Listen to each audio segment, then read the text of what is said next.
Alright everyone, welcome to another Finite lesson here with Roosh Tutoring. I want to do a brief overview of identity matrix properties. What is an identity matrix? Well, first off, let's maybe do some basic algebra. When you divide a number by another number, you get 1, right? So 12 divided by 12 equals 1, we all agree with that. Now, let's say there's a variable. You may not know what a is, it doesn't matter. Assuming a is not 0, well, a divided by a is 1. It can be any non-zero number. This holds true.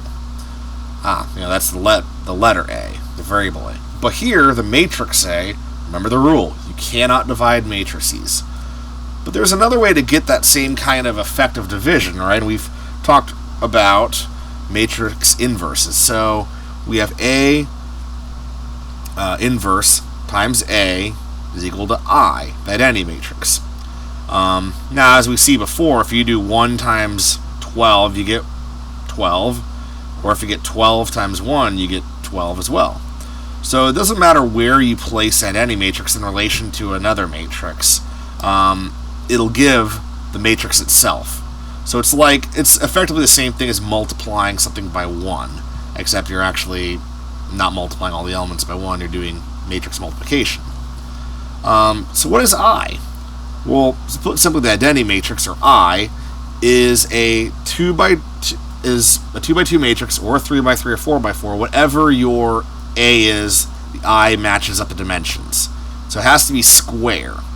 And through the middle diagonally, you have a bunch of 1s. And on the edges, you have your 0s.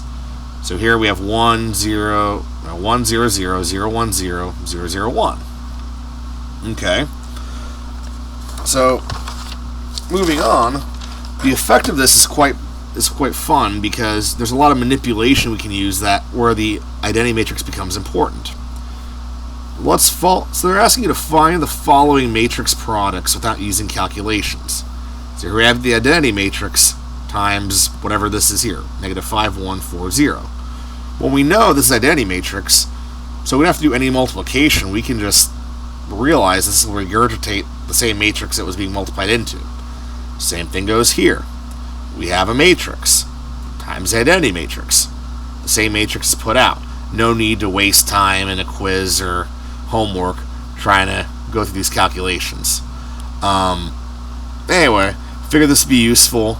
If you're interested in connecting with me more and doing some online tutoring or in person in wonderful Bloomington, feel free to hit me up on Facebook. Facebook.com/IU tutoring. Thanks for your time.